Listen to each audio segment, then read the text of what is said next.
ಕೊಲ್ಲಿ ರಾಷ್ಟ್ರದಲ್ಲಿ ಯುದ್ಧ ಭೀತಿಯಿಂದ ಉಂಟಾಗಿರುವ ಅನಿಲ ವ್ಯತ್ಯಯದಿಂದಾಗಿ ಹೋಟೆಲ್ ಮಾಲಕರಿಗೆ ಆಗುತ್ತಿರುವ ಸಮಸ್ಯೆಗಳ ಬಗ್ಗೆ ಜಿಲ್ಲಾಧಿಕಾರಿಗಳ ಗಮನಕ್ಕೆ ತಂದು 2 ದಿನಗಳ ಒಳಗೆ ಸಮಸ್ಯೆ ಪರಿಹರಿಸಲು ಪ್ರಯತ್ನಿಸಲಾಗುವುದು ಎಂದು ಉಡುಪಿ ಚಿಕ್ಕಮಗಳೂರು ಸಂಸದ ಕೋಟ ಶ್ರೀನಿವಾಸ್ ಪೂಜಾರಿಯವರು ತಿಳಿಸಿದರು. ಉಡುಪಿ ಜಿಲ್ಲಾ ಹೋಟೆಲ್ ಮಾಲಕರ ಸಂಘದ ವತಿಯಿಂದ ನಗರದ ಡಯಾನಾ ಹೋಟೆಲ್ನಲ್ಲಿ ನಡೆದ ಸಭೆಯಲ್ಲಿ ಭಾಗವಹಿಸಿ ಅವರು ಮಾತನಾಡಿದ್ದಾರೆ. ವಾಣಿಜ್ಯ ಬಳಕೆಯ ಅನಿಲ ಅಲಭ್ಯತೆಯ ಬಗ್ಗೆ ಈಗಾಗಲೇ ಜಿಲ್ಲಾಧಿಕಾರಿ, ಆಹಾರ ಇಲಾಖೆ ಅಧಿಕಾರಿಗಳ ಜೊತೆ ಚರ್ಚಿಸಿದ್ದು 1 ವಾರದೊಳಗೆ ಸಮಸ್ಯೆ ಪರಿಹಾರವಾಗಲಿದೆ ಎಂದಿದ್ದಾರೆ.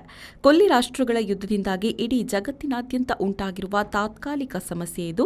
ಹಾಗಾಗಿ ಲಭ್ಯವಿರುವ ಅನಿಲವನ್ನು ಹೇಗೆ ವಿತರಿಸಬೇಕು ಎನ್ನುವುದರ ಬಗ್ಗೆ ಚಿಂತಿಸಬೇಕು.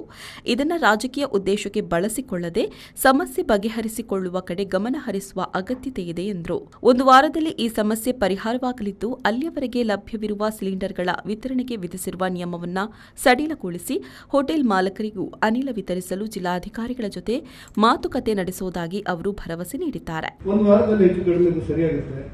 ಒಂದು ರೀತಿಯಲ್ಲಿ ಯುದ್ಧ ತಿಳಿಯಾಗ್ತದೆ ಮತ್ತು ಭಾರತದ ನಾಯಕತ್ವ ಹೊಂದಿರುವಂತಹ ನರೇಂದ್ರ ಮೋದಿ ಅವರು ಅನಿಲವನ್ನು ಬೇರೆ ಮೂಲಕದಲ್ಲಾದರೂ ತರಿಸಲಿಕ್ಕೆ, ಬೇರೆ ಮಾರ್ಗದಲ್ಲಾದರೂ ತರಿಸಲಿಕ್ಕೆ ಬೇಕಾದಂಥ ಯೋಜನೆ ರೂಪಿಸಿದ್ದಾರೆ ಅಂತ ಹೇಳಿಕೆಯನ್ನು ಕೊಟ್ಟಿದ್ದಾರೆ. ನಾನು ಜಿಲ್ಲಾಧಿಕಾರಿಗಳ ಜೊತೆಯಲ್ಲೂ ಮಾತಾಡಿದೆ ಮತ್ತು ಇಲ್ಲಿರುವಂತಹ ಆಹಾರ ಇಲಾಖೆಯ ಜೊತೆಯಲ್ಲೂ ಮಾತಾಡಿದೆ. ಸರ್, 12 ದಿವಸ ಸ್ವಲ್ಪ ಹೆಚ್ಚು ಕಡಿಮೆ ಆಗುತ್ತೆ ಮತ್ತೆ ಸರಾಗವಾಗುತ್ತೆ ಅಂತ ಹೇಳಿರ್ತಾರೆ. ನಮ್ಮ ರಾಜ್ಯದಲ್ಲಿ ಸುಮಾರು ಪ್ರತಿ ದಿವಸಕ್ಕೆ 1,000 ಮೆಟ್ರಿಕ್ ಟನ್ ಅಂದರೆ 50,000 ವಾಣಿಜ್ಯ ಸಿಲಿಂಡರ್ಗಳ ಅವಶ್ಯಕತೆ ಇದೆ ಮತ್ತು ಸುಮಾರು 5,000 ಮೆಟ್ರಿಕ್ ಟನ್ ಅಡಿಗೆ ಅನಿಲ, ಹೆಚ್ಚು ಕಡಿಮೆ 3.5 ಲಕ್ಷ ವಾಣಿಜ್ಯ ಸಿಲಿಂಡರ್ಗಳು ಇದರಲ್ಲಿ ನಮ್ಮ ವ್ಯಾಪ್ತಿಯಲ್ಲಿ ಹೋಗುತ್ತೆ.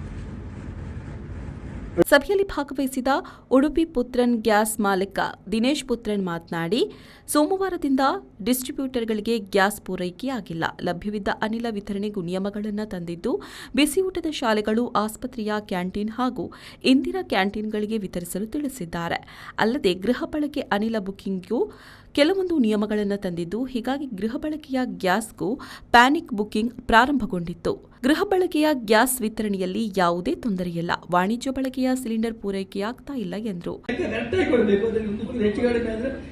ಸಿಲಿಂಡರ್ ಸಿಕ್ಕುದಿಲ್ಲ ಅಂದ್ರೆ ಲೆಕ್ಕ ಕರೆಕ್ಟ್ ಕೊಡೋದು ಮೇಡಮ್. ಈಗ ಸಿಕ್ಕು 25% ಏನು ಮಾಡಬೇಕು? ಒಂದೇ ಹೋಟ್ಲ್ ಬಂದ್ ಮಾಡಿದ್ವಿ, ಒಂದೇ ಇದಕ್ಕೆ ಸದಾ ಸೊಲ್ಯೂಷನ್ ಕೊಡ್ಬೇಕು ಅಂತ ಹೇಳುವಾಗ ಅವರು ನಾವೇನು ಮಾಡ್ಲಿಕ್ಕೆ ಆಗುದಿಲ್ಲ. ಈಗ ರವಿಚಂದ್ರ ಹತ್ರ ಮಾತಾಡಿ ನಾವು ಅವರಿಗೆ ನಾನು ಹೇಳಿದ್ದೇನೆ, ನೀವು ಅವರ ಹತ್ರ ಮಾತಾಡಿ ಇದು ತೀರ್ಮಾನ ತಗೊಳ್ಳಿ ಅಂತ ಹೇಳಿ. ಹಾಗೆ ಈಗ ತೀರ್ಮಾನ ಅಂತ ಹೇಳಿದ್ರೆ ಸಂಸದರು ಬಂದಿದ್ದಾರೆ, ಅವ್ರ ಬಗ್ಗೆ ನಾವು ಅವರಿಗೆ ಮನವಿ ಕೊಡ್ತಾ ಇದ್ದೇವೆ.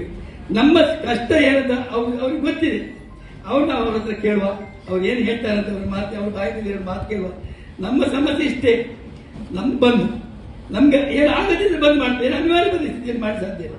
ಒಂದು 4-5 ಹೋಟ್ಲ್ ಇದ್ದವರು 200-300 ಜನ ಕೆಲಸಕ್ಕಿದ್ದಾರೆ. ಸಭೆಯಲ್ಲಿ ಹೋಟೆಲ್ ಮಾಲಕ ಶಿವಪ್ರಸಾದ್ ಶೆಟ್ಟಿ ತಲ್ಲೂರು, ಉಡುಪಿ ಜಿಲ್ಲಾ ಹೋಟೆಲ್ ಮಾಲಕರ ಸಂಘದ ಅಧ್ಯಕ್ಷ ಡಾ ತಲ್ಲೂರು ಶಿವರಾಮ್ ಶೆಟ್ಟಿ, ನಾಗೇಶ್ ಭಟ್, ಲಕ್ಷ್ಮಣ್ ಮೊದಲಾದವರು ಉಪಸ್ಥಿತರಿದ್ದರು. ಶ್ರೀಜಿತ್, ವಿ4 ನ್ಯೂಸ್, ಉಡುಪಿ.